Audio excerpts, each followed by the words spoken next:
Hello, sorry about the lighting. I've got all kinds of stuff going on here in my office, and as you can see, it's completely blank behind me, but that's okay because it's gonna come together and I've got better in store. So here we are for part 2 of shadow work.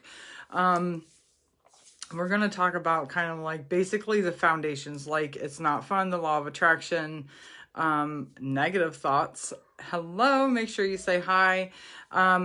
This is going to be pretty quick part 2. Like I said, this is going to be a series. Hi, Kathy. And then like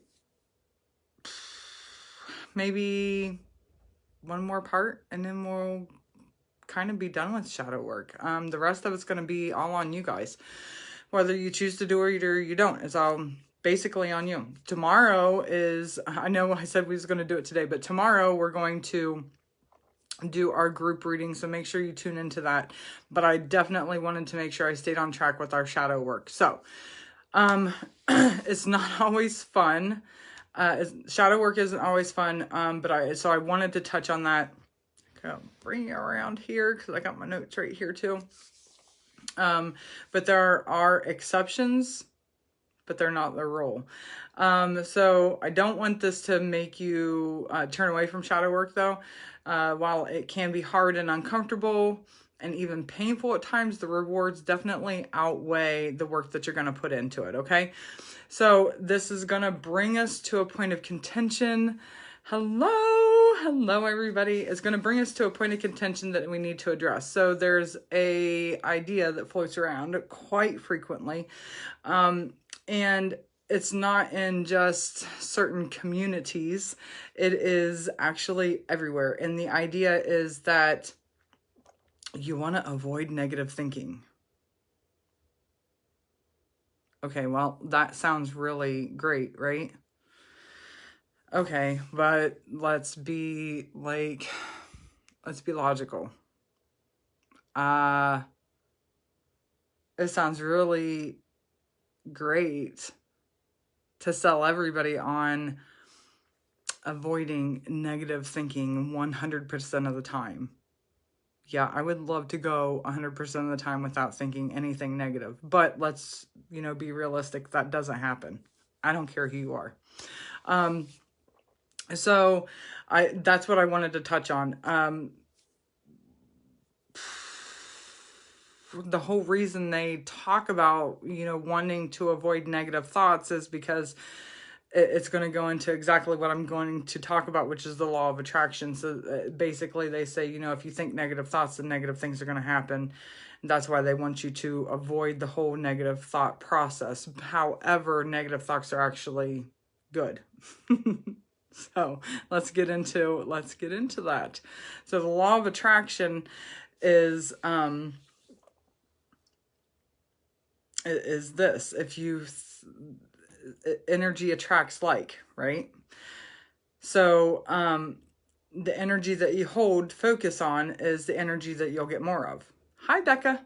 So if you're focusing on lows, if you're feeling low, then you're going to attract more low energy. That's basically what the law of attraction says. If you're feeling really happy, you're going to attract more happiness, right? If you're feeling abundant, you're going to attract more abundance. If you're feeling really pissy or really depressed, then, the law of attraction states that you're going to attract more of that. So if you are constantly talking about how broke you are, then you're going to attract more financial troubles. So it's easy to understand why they're saying don't have any negative thoughts. Okay? That's why they say that. However,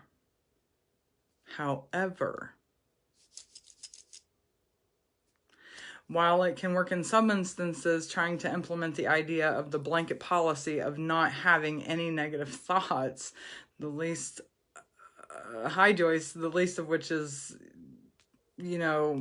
kind of disturbing, is because if something happens when you're staying positive, or you at least think that you're staying positive all the time, and something bad happens, then we tend to think of like this victim blaming crap, okay? So when that happens is, what I mean is like, oh, well, so-and-so, they brought that on themselves. Okay, but what do you mean by that? Well, they talked a good game. Like they said they was always positive. Like they did nothing but post nothing but positive stuff on their Facebook or whatever.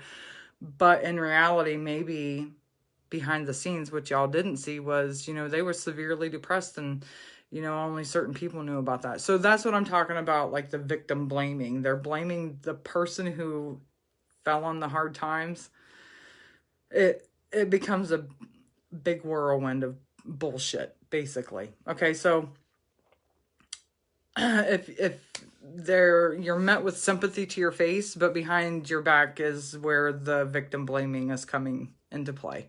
So, hi, Crystal. Hello.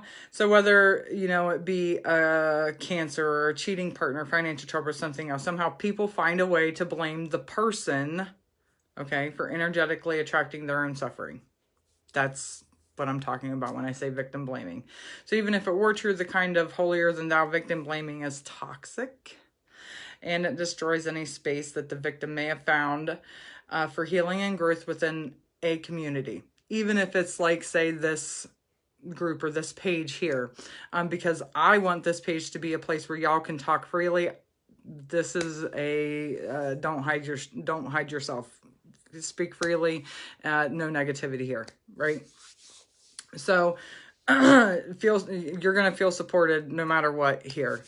That's how I want y'all to feel. But unfortunately, there's people, if y'all show up on my page and you're an unsupportive person, if you're negative, you're bye-bye, I'll block you. Because I don't want that here. Anyhow, so when it comes to, hello, hello, Sabrina. So when it comes to the shadow work part of it, when it comes to the victim blaming, the behind the scenes, you're nice to the face, and behind the scenes, behind their back, you're backstabbing them, basically. The negativity, you shouldn't be doing that. First and foremost, you should be supporting and loving each other through misfortunes, mistakes, not using knowledge, universal powers to feel superior towards others. There we go. Let me get it out. I got it all on my notes here. I just need to follow them. So add to the fact that negativity is far less powerful than positive emotions. There we go. Let's get back on track. It's entirely possible to manifest shitty things in your life, but it takes a huge amount of more focus to do so than it does to manifest positive focus. Okay? Does that make sense? It takes more focus to manifest shitty stuff happening to you than it does to manifest really good things. So I posted an analogy in here yesterday, and it simply said, think of it as Siri or Alexa. Every day when you wake up and every night before you go to bed, say, hey Siri or hey Alexa, this is what I want. And that's it. That's how you legit start manifesting. Okay. So more than likely, if you're manifesting unwanted things in your life, it's not the conscious negative thoughts that are causing the unwanted things. It's the beliefs that you hold in your subconscious that are presenting a much larger amount of energy without you even being aware of it. So, and in the pursuit of rewriting these beliefs, your negative thoughts are actually clues helping you to uncover your subconscious patterns. This is exactly why we do the shadow work, because we want to rewrite our subconscious. Okay? Now, adding fuel to the fire. If we ignore the fact that this concept causes discord, then trying to get rid of the negative thinking patterns can actually do the exact opposite of what you intend. Because when you resist something, you give it energy. Understand that? The very act of trying to rid yourself of negative thoughts and emotions gives your thoughts and emotions more power. Okay, you're only adding fuel to the power. You're sitting here and you're thinking about, oh, I cannot think that negative thought. You're thinking that negative thought, and then you're thinking, well, I can't give that negative thought any more thought, but you're giving that negative thought. Okay, so the same rule applies. You're constantly focusing on how much you're not trying to be negative, but you're only giving that negative thought more thought. So as if all of that wasn't enough, we literally cannot get rid of all negative thoughts. It's just not possible. And you're fighting an uphill battle against your own base nature. And when you do that, you're always going to lose. Besides, negative thinking is actually a good thing in many cases. It really is a good thing. So your negative thoughts are a way for your subconscious mind and your body to communicate with you. Trying to get rid of them is like putting a piece of tape over a blinking check engine light. Okay. Does no good to solve any underlying problems, and it only allows the issue to continue to get worse by not checking it. Okay. Instead, you need to view your negative thinking as a valuable source of insight into your inner workings and subconscious mind. Hello, Patricia. Journal it, okay? Because when you're journaling it, you're going to get to the cause, the root cause of the problem.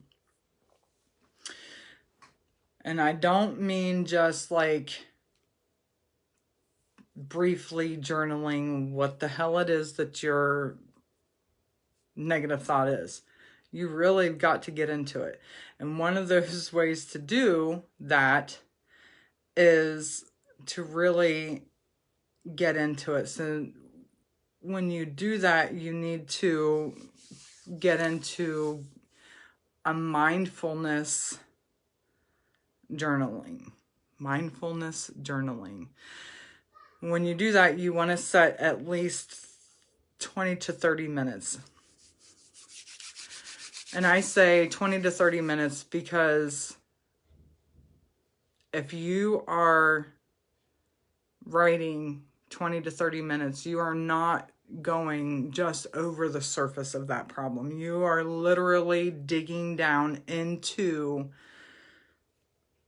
that issue. Okay? You're not just scraping the surface. You are seriously getting down into why that is such an issue for you. So your negative thoughts ultimately is something that is trying to protect you from something, okay? And your negative thoughts are ultimately trying to protect you. Sometimes they're misguided. Sometimes they're overreacting thoughts. Or a perceived danger, I guess maybe is a better way to put it. A perceived danger or worst case scenario danger.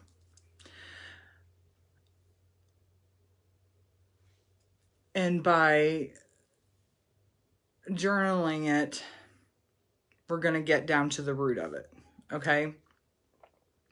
And by mindfulness, I'm talking about you're going to breathe. There's like a box breathing. Mindfulness is like box breathing, okay? If you don't know what box breathing is, you're literally like inhaling 4 breaths, holding it for 4 breaths, exhaling it for 4 breaths. Like I'm building a box here, okay? And then, let's see, inhaling, holding, exhaling, holding, okay? And you're pretty much doing that and you're focusing. You're really literally focusing on that issue. And you're really going to get down and you're going to probably have at least 3, if not more, but 3 good journaling pages. But it's going to help you get down into the legit reason for it. And that's when you're going to start to understand the root problem of it. The root issue of why you're having that exact negative thought. okay? You're peeling back. It's like an onion. You're peeling back the layers, okay? Why it makes you truly unhappy. You're getting acquainted with your issue. There we go. You're really getting to know it. So it's a roadmap. Here we go. And then dealing with the negativity. So get comfortable with it. We can't get rid of all of it. We can't get rid of all negative thinking. That's not the answer. What we can do about it is learn from it. Not let the negative thinking run rampant. When we notice that we are having negative thoughts and sour moods, just don't let it run rampant forever. Don't let it completely shit on our entire day, okay? Negative thoughts can be so severe that they become disordered. We present them with mental illnesses such as anxiety, depression, dissociation. These should absolutely not be ignored. Instead, people with severity of negative thinking can take steps to make the best use of their thoughts while moving toward improved happiness, health, and personal growth. Get comfortable with the idea that you and your thoughts are two separate things. This is huge, okay? When you understand that you and your thoughts are two separate things, this is the hardest part. You are not your thoughts. Your thoughts are something that happen within your mind, and you are observing them, okay? Learn to recognize this and separate between the self and the thought. This is the key to long-term stability and happiness, okay? Mindfulness, meditation, that mindfulness word again, is extremely helpful. Mindfulness, that box again, inhale for, hold it for, exhale for, hold it for. When you exhale, don't take a breath for 4 seconds, okay? Like, hold it for 4, count 4. You're focusing on your breath. So they call it mindfulness meditation, or they call it focusing on the breath meditation, okay? When you're doing that, or your mind starts to wander, bring it back and focus on the breathing, okay? Bring your mind back and focus on the breathing. It's okay if you get oh, I forgot to water the plants today. Okay, let's focus on the breathing. Just bring it back, focus on the breathing. It's okay to let your mind wander when you're meditating. Nobody's perfect at meditating, especially if you're brand new and have never meditated before. Start out with 30 seconds. Start out small. Work up, okay? Work up your time. Perform, I'm going to walk you through this. To perform mindfulness meditation, you simply need to find some quiet space and a few minutes to meditate. Sit and focus on your breath. Thoughts will come up in your mind as you do this. It's okay.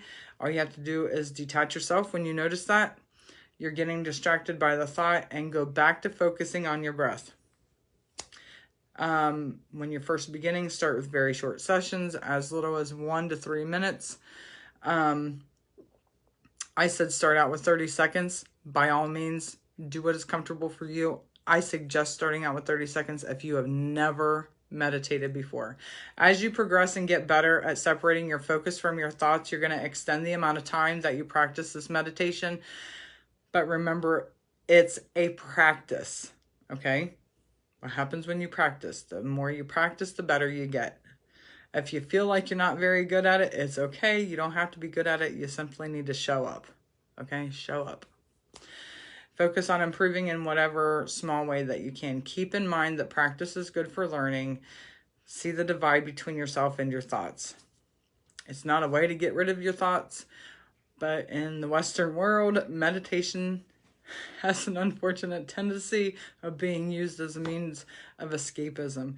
That is the freaking truth. Avoiding thoughts and feeling entirely. No, this is not what we're trying to do here at all. Recognize that your feelings are valid, but that being valid doesn't make them true. That's another big one. Remember that your negative thoughts were trying to protect you from something. They are. You should appreciate them. Okay, they're performing a vital function that they think that they're designed to keep you alive. No matter how well-intentioned these thoughts are, doesn't necessarily make them true. So recognize that your negative thoughts are valid, but still being critical of whether they're true or not gives you an incredible amount of control. So, example, you may realize that your subconscious is trying to protect you from pain of failure by giving you test anxiety. Okay. But that doesn't mean that this fear is well-founded. So take a moment to dispel the fear. Look at how much work you put into studying. Okay. Call up thoughts of tests that you've done well on and realize that in the grand scheme of things, one test is not the end of the world. Thank the negative thought for trying to keep you safe and then go smash the test. Okay? You know how much you studied. The next one is use the thoughts to get in touch with what's happening in your subconscious mind. So use the negative thoughts as a direct lifeline to your subconscious mind. Use the thoughts to tell you what your subconscious mind is really getting up to. So if you struggle with negative self-talk, your subconscious mind might be trying to tell you, or might be trying to ensure that you fix perceived flaws. Hello. So that you don't risk rejection from those around you. So this tells you that your subconscious sees rejection as a threat to your survival. That's not true. That's not true. You know that that's not true, okay? But that's what your subconscious says.